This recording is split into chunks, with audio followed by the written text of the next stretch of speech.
What's going on, guys? Today we are taking a look at my very first two mocks that I built with absolutely zero experience just over 4 years ago. So we're going to do a deep dive into both of these builds, and then we're going to talk about some tips along the way that will help you kind of get started with your mocks and really expand your skills. So first things first, we're going to look at the pharmacy and apartment building. So you'll notice that I elevated the ground floor and I added a few steps in front of it just to give it some variety and set it off from the base plate. Then I added some very basic landscaping in front.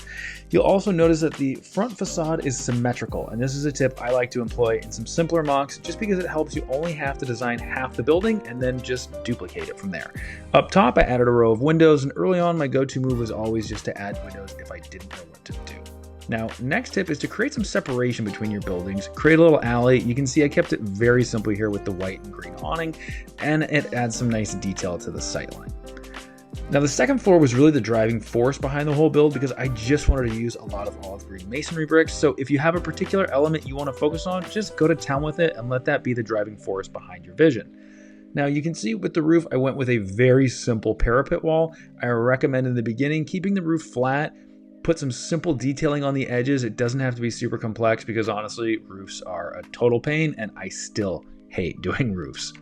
Now, another key factor with this build is it's small. It helps to start off small. You have a small footprint, you don't get overwhelmed, it's not as part intensive, and it just overall feels more manageable.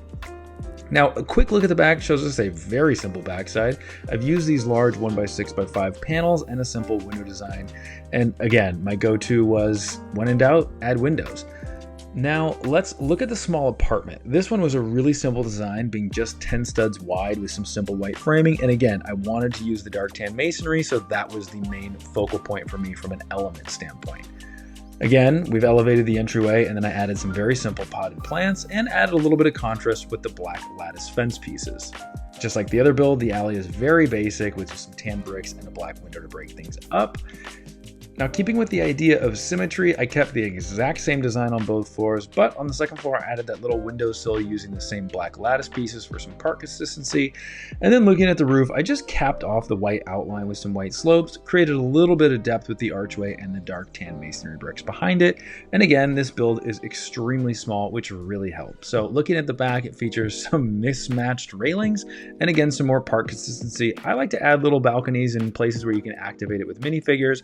I think it just helps break things up. And again, the back of the bottom floor is very simple with some very basic landscaping. But my favorite element of this build was the fire escape. I really wanted to create some little bit of variation in an alleyway. So you can see I just used a snot brick, some fence pieces, as well as some hinge plates. And it's really, really simple, but I think it adds a really nice little bit of detail. So now let's go ahead and take a look at the interiors, because way back in the day, I used to do interiors. And of course, you guys know now, I don't do them anymore.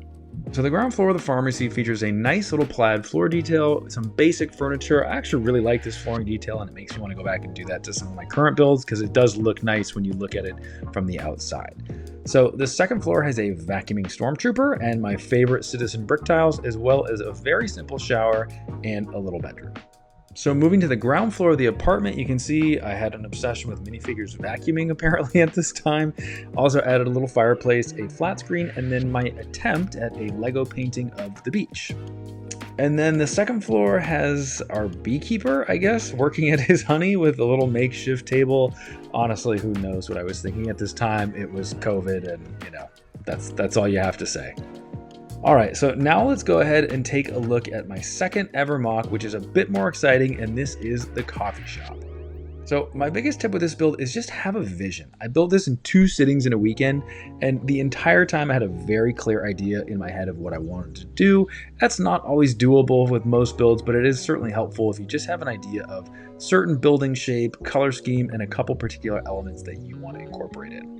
So focusing on the ground floor, I wanted the interior to be visible, so I used these large windows as well as that large glass corner piece, and that really helped drive the design of the ground floor vision. So like I said, pick a couple key elements you want to focus on and work those in. Next, I created a simple window design using 1x4 windows and these brown support pillars and repeated that along the ground floor. Also added those little dark brown slopes as a little awning. Couple other details you can go ahead and add in are colorful awnings. These ones are not colorful, but in my other builds I do use colors.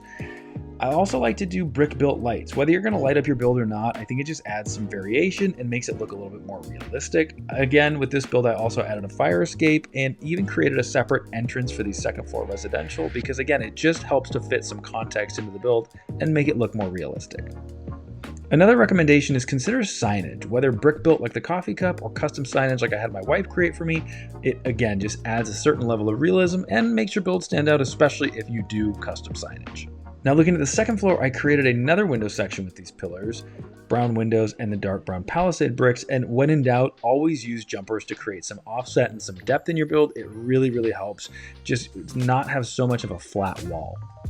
Similar to the backside of the other building, I always like adding a balcony. It adds a nice opportunity to put in landscaping, potted plants, and some minifigure activation.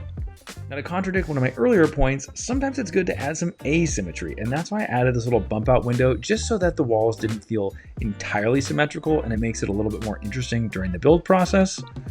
But again, I hate designing roofs, so I borrowed this technique from the Pet Shop Modular and just changed the colors. So one of my biggest tips that has really helped me elevate my building techniques is borrow ideas from Lego's builds. These are professional designers who do this every day. So all I did was just alternate dark brown and reddish brown, and I think it turned out really nicely. Now for the top level, you can add another short parapet wall using these slopes or bricks or whatever you have in decent quantity. I do find that using pieces in a repetitive fashion can help, especially if you've got a little bit more space to cover. This is a slightly bigger build. And then you can add in some fun details like this little air conditioning unit, which again, just add a little bit of reality. So now let's take a quick look at the interior. So I love this little coffee counter area and the tiled floor. Also had a ton of fun designing this exposed HVAC system throughout. You don't really see it unless you take the top of the building off, but it's a fun little detail to know that it's there. Next, I used to add stairs to my builds, but I don't do that anymore because it just requires a lot more coordination, and really in the base plate structure, it's just kind of a pain and you never see them. Now, the second floor is empty, so moving on to the top floor, you can see this little dresser, a bed, a rug, and a desk, and this small little unfinished bathroom. So that's it for today, guys. I hope you enjoyed the video. I hope you found the tips helpful. I have them all listed down below in the description as well. So if you have any questions, let me know down below, and we'll see you next time.